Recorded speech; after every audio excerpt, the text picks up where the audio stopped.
I'm going to do an unusual thing and begin my sermon with some stuff that I'm going to read because I want to use someone else's summary of Mary Mcleod Bethune's life. Mary Mcleod Bethune is one of the saints of the church and one of the phenomenal people in the history of Methodism. And she did so many things and was such an amazing person that I simply could not memorize it well enough to retell it to you without notes. And so I'm borrowing from the work of Reverend Thomas James, who had done a summary for his own sermon on this same text. Bethune was born the 15th of 17 children. Her parents and many of her older brothers and sisters were born slaves, but by the time she was born, her family had been freed from slavery. But they still worked the plantation where they had been owned in an attempt to make enough money to buy their own farm. At the house of her mother's former master, Bethune had an unforgettable interaction with a young white girl. She was in the girls' playroom looking at the books and school supplies that lay around the room. And as she started to pick up a book, the young girl made it clear that Bethune could not read and led her over instead to the picture books. Bethune says she realized on that day that the only difference between her and the white girl was their ability to read and write. And the rest of her life was dedicated to removing the distinctions people used to divide one from another. She was able to earn a college education at Scotia Seminary in North Carolina and went on to attend the Moody Bible Institute in Chicago. Her desire was to serve as a missionary in Africa, but she was denied the opportunity by the Presbyterian Mission Board, who told her there were no spots for African Americans to serve in Africa. She moved back home to South Carolina and began her teaching career. Both in South Carolina and in Georgia, she focused on teaching young Black children, pursuing her goal of removing the distinctions that people use to divide one from another. After marrying and giving birth to a son, her family relocated to Palatka, Florida, where she was opened a missionary school for young Black children. There, her husband left her with her son, and so she moved to Daytona. Arriving in Daytona, she had a vision to start another missionary school for Black children. She made her first down payment of $1.50 to secure an old dilapidated building, and in 1904, she opened the Daytona Educational and Industrial Training School for Negro girls. That first year, she had 5 students. Within a few years, the school had grown to 250 students. She began to realize a need for a bigger and more improved facility.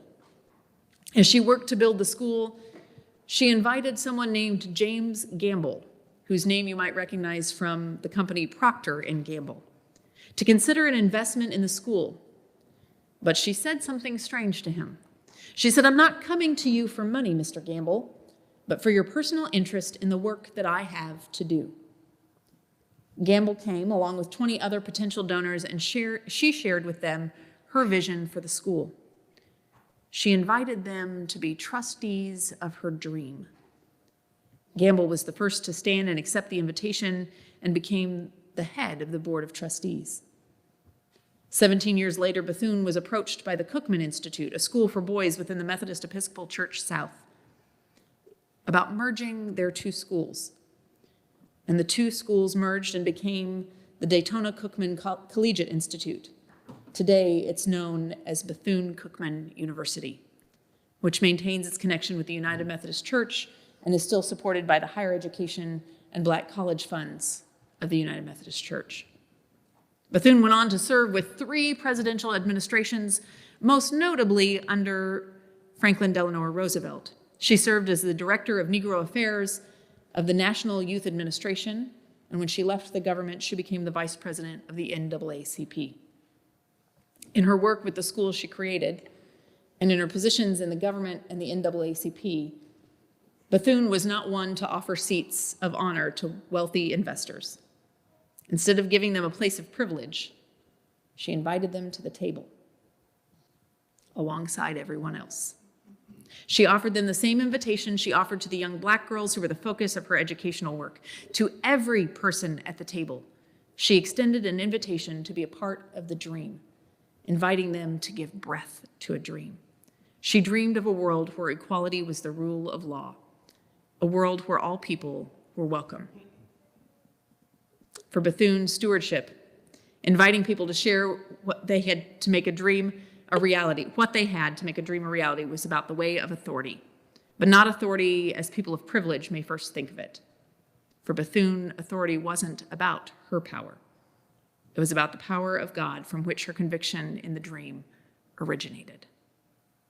I'm thankful to Reverend Thomas for that concise history that helps us get a sense for who Mary Mcleod Bethune was and what drove her in her work. And I'm filled with admiration when I think about what it must have taken for a woman who had been born the child of slaves, who had worked on the very plantation where her family had been property, to then one day walk the halls of the White House and advise Eleanor Roosevelt and be a part of the administration of Franklin Delano Roosevelt. I'm filled with admiration for what it takes to be that centered in who you are and what you stand for and the call that God has placed on your heart. And I love the way that he summarizes the way that she invited people into her work. That instead of approaching James Gamble with a dollar amount, this amount would get us a decent building, this amount would allow us to fix the boiler, this amount would allow us to do X, Y, or Z. She invited him to care for the dream, knowing that if he caught the vision, if he understood what it was she was seeking to do, if he could see her students as fully human, as creative, as intelligent, as full of unlimited potential, his generosity would far surpass anything she could come and ask him for in a transactional kind of relationship. This is a lesson for the church. An important thing to remember, that rather than go to people and ask for a transactional relationship, give us this amount so we can do this thing, that we do far better to invite folks into the vision. Here's the call that God has placed on our hearts as the congregation of Baldwin First United Methodist Church. This is what God is calling us to do in our community. And we want you to be a part of it. We want you to care about it. We want you to pray about it. We want it to wake you up at night. We want it to fill your heart with joy when God begins to bring it to fruition. And yes, we want you to care about it in a way that leads you to invest your resources. That's your time, your talents, your gifts, your resources, your presence, your care. We want you to believe in it, to give breath to the story that God is telling in this place. That's the way we want to be inviting others to invest in what we've been called to here at Baldwin First.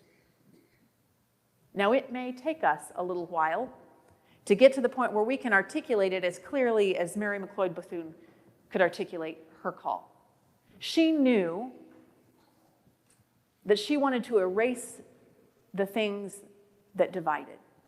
She wanted to offer young Black girls in particular an opportunity to attain the education that would open doors for them, that would allow them to live in a world that would respect them as people, as daughters of God. And she wanted to do it through education. And she knew that the requirement for that was to have schools focused just on them, where they were not an afterthought. And it was clear. And it drove her with every cell of her being. And so it was easy for her to invite others to catch that vision, to come on board, to protect it, to become trustees of the dream, and to breathe life into it. as we're about to begin a new lectionary year, and we're only about a month away from beginning a new calendar year. This is sort of that introspective time of year for me. And I have found myself praying with and for this congregation that in the year 2020, we might come together around such a vision. A centralized call, something that we feel called to together. Something that wakes us up in the middle of the night. Something that gets our heart pounding, that drives us forward in the path of discipleship. Something to invite others to. You see, I've seen the difference in what happens in congregations where folks invite other people to church, but it's just an invitation to come and sit beside me in the pew for an hour on Sunday.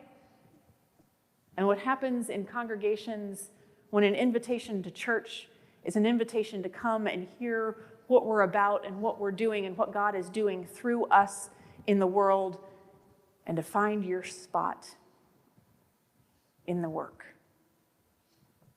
And it's night and day. The difference is everything. And it isn't about listening to the loudest voice or the person necessarily with the most expertise or the most money to give. The way of authority and the way of Mary Mcleod Bethune is actually counterintuitively all about yielding it to the only true authority. There could be no more perfect Sunday for this particular message than Christ the King. Because the struggle of Christ the King Sunday is that on Christ the King Sunday, we have to declare Christ as Lord of all.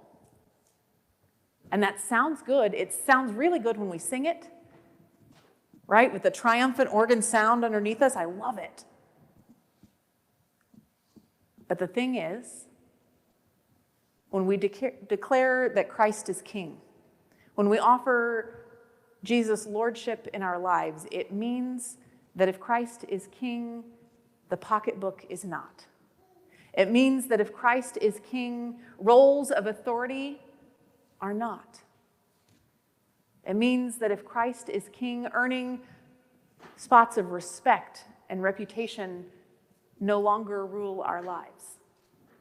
It means that if Christ is King, restoring the age of respect, where we got to say how things should go just because we were the church, may go away. And instead, we may be asked to submit to a different way of doing things. One in which we're sent not to those who hold the power in the center, but those who stand at the margins. Those who have been dismissed and disregarded, who've been taken out of positions of power and decision-making. If we declare that Christ is King, Jesus just might send us out to those very folks, the ones we become accustomed to passing by without making eye contact, to walking right past without hearing their stories. And not only that, Jesus might actually use those folks. It may be that they hold the vision, that they invite us to the table, to sit beside them, to be trustees of the call that God has placed on their life. It's not an easy thing to declare that Christ is King, but it holds the potential to show us the way to the kingdom of God. And so this is the final challenge of our stewardship series. That when we consider our own giving, our patterns of giving, the way in which we think about giving, we consider how our stewardship may invite us to surrender authority, to hand it over to God, to one another, to the church, in order that God's authority may drive the mission. Sometimes that's a struggle. It's been a struggle for me in my own life. There have been times where instead of writing a check on a regular basis, I found myself just paying for things and not asking for reimbursement. And it all seemed to work out just fine. In fact, I actually found that I was more generous that way than when writing a check. Until one of my colleagues said, well, sure, it's easy to be generous if you get to control where every penny goes. Oh. Part of stewardship isn't just about letting go of the resources, but also about letting go of the control of the resources. And so as we finish off this Stewardship with the Saints series, I invite you to consider the bravery, not only of Mary Mcleod Bethune, who could walk the halls of the White House and stand beside folks with far more resources and invite them to equality at the table, but also to the bravery of folks like James Gamble, who were willing to catch a vision from the margins and to devote themselves not to taking over, not to taking control, but to becoming a trustee of the call that God had placed on her life and of offering his resources freely to it, that God's will would be done. And I am excited to see what God will do if we as a congregation are able to declare Christ is King in this particular way. And so already I give thanks to God. Amen.